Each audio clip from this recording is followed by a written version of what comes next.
नमस्कार दोस्तों, मैं जनू आपका बहुत बहुत स्वागत है। आज की जो हमारी क्लास होने वाली, यहाँ पे हम लोग जो है बाह्य प्रेरक के बारे में पढ़ेंगे। इसके पहले हम लोगों ने संस्कृत में जो है आभ्यंतर प्रेरक के बारे में चर्चा कर लिया है। आज की जो क्लास है हमारे यहाँ पे हम लोग जो है बाह्य प्रेरक के बारे में पढ़ेंगे। और दोस्तों बीच में हमारा एग्जाम था गेबीएस का, तो इस वजह से जो है क्लासेस नहीं ले पा रहे थे और मेरा कि आज जो है हमारे पास टाइम है तो आज हम क्लास ले रहे हैं। तो आज हम लोग बाह्य प्रेरक के बारे में चर्चा करेंगे। अगर हम बात करें प्रेरक की, तो हमने आपको बताया था कि वर्णों को जाग करते समय मुख से जो चेष्टा करनी पड़ती है उन्हें प्रेरक कहा जाता है।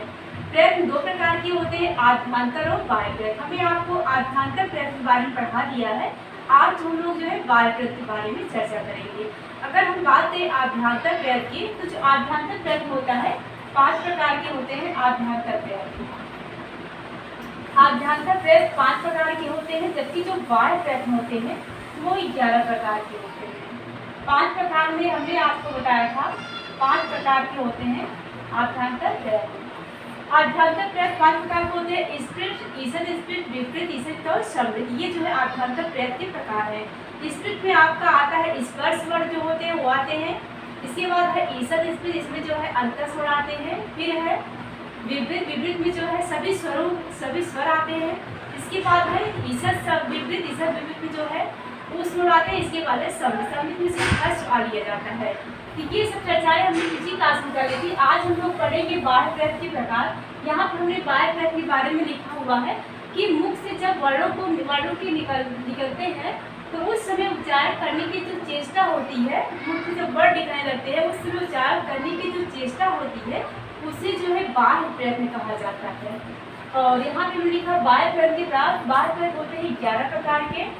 विवार, संवार, श्वास, नाद, घोष, अघोष, अल्पप्राण, महाप्राण। अल्पप्राण, महाप्राण, उदात्त, अनुदात्त और स्वरित। उदात्त, अनुदात्त और जो है स्वरित। ये जो है बाह्य प्रेरक के 11 प्रकार हैं। विवार, संवार, श्वास, नाद, घोष, अघोष, अल्पप्राण, महाप्राण, उदात्त, अनुदात्त और स्वरित। तो इस प्रकार से जो है बाह्य प्रेरक जो है 11 प्रकार जो है बताए गए।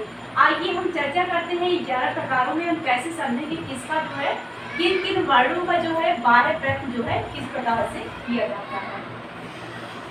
तो सबसे पहले हम यहाँ पे लिखेंगे खरो विवार श्वासा अघोषा। एक सूत्र है, खरो विवार श्वासा अघोषा। एक सूत्र है, हम लोग पढ़ेंगे विवार, श्वास और अघोष को एक साथ। विवार, श्वास और अघोष, इसको आप लोग नोट कर लीजिएगा। विवार, श्वास और अघोष को हम लोग एक साथ पढ़ेंगे।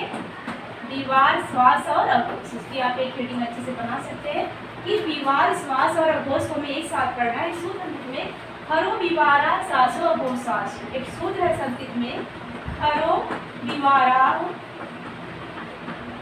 खरो विवारा श्वासो अघोषास। खरो विवारा श्वासो अघोषास।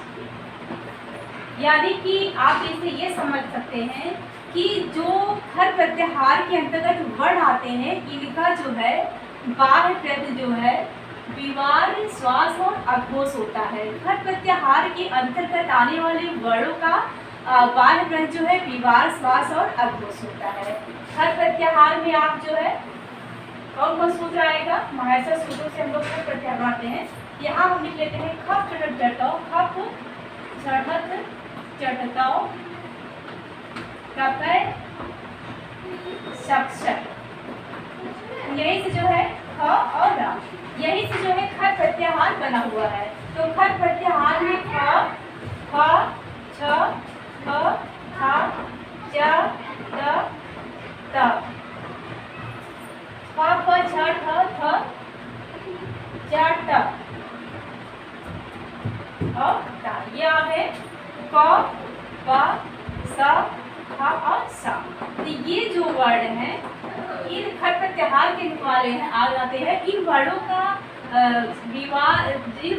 विवाद श्वास और अघोष वर्ड जो ये होते हैं इनका जो है बाह्य प्रश्न जो है विवाद श्वास और अघोष होता है, जो वर्ड जो है खट प्रत्याहार के अंतर्गत आते हैं। तो यहाँ पे हमने लिखा है कि सूत्र जहाँ से आप आसानी से याद करते हैं, खरो विवारा श्वासो अघोषाश। खरो विवारा है श्वासो अघोषाश, ये सूत्र बताता है कि जो वर्ड खट प्रत्याहार के अंतर्गत आते हैं इनका जो है विवार, इनका जो है बाह्य प्रश्न जो है विवार खरो विवारा है, विवार श्वास और अघोष होता है। आपको ये याद रखना है। इसके बाद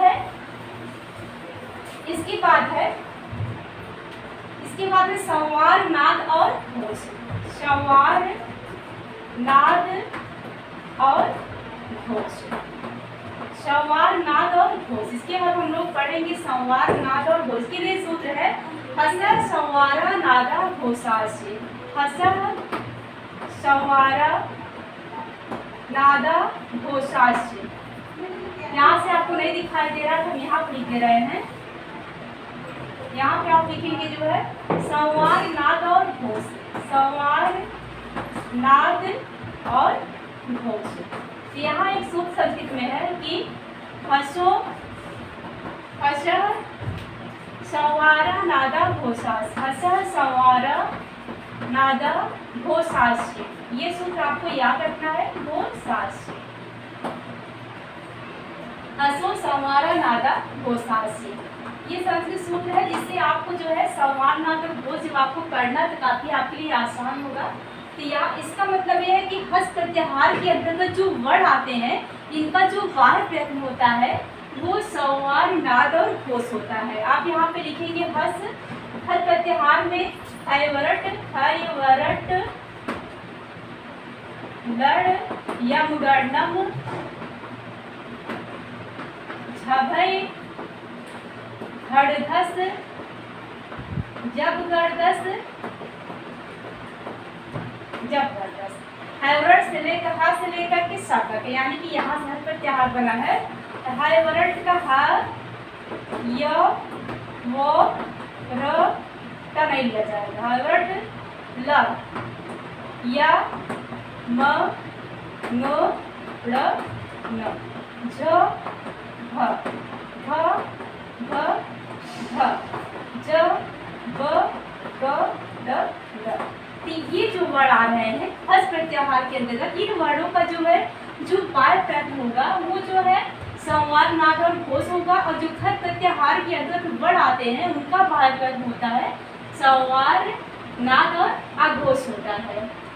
विवार सार और अघोष होता है, जो खट प्रत्याहार के अंतर्गत आते हैं उनका अभ्यंतर वर्ड जो है विवार सास और अघोष होता है, और जो वर्ड जो है हस प्रत्याहार के अंतर्गत आते हैं इनका बाह्य प्रयत्न जो है संवार नाद और घोष होता है। इस प्रकार से हम लोगों ने आज की क्लास में जो है बाह्य प्रयत्न जो है ये जाना कि किस प्रकार से जो है किन वर्णों का आभ्यंतर प्रयत्न क्या होता है। कल की क्लास हम लोग पढ़ेंगे अल्पप्राण और महाप्राण वर्णों को, जिसके बाद जो है उदात्त अनुदात्त और स्वरित को। थैंक यू दोस्तों, हमारी आज की क्लास कैसी थी हमें जरूर बताइए। Thank you.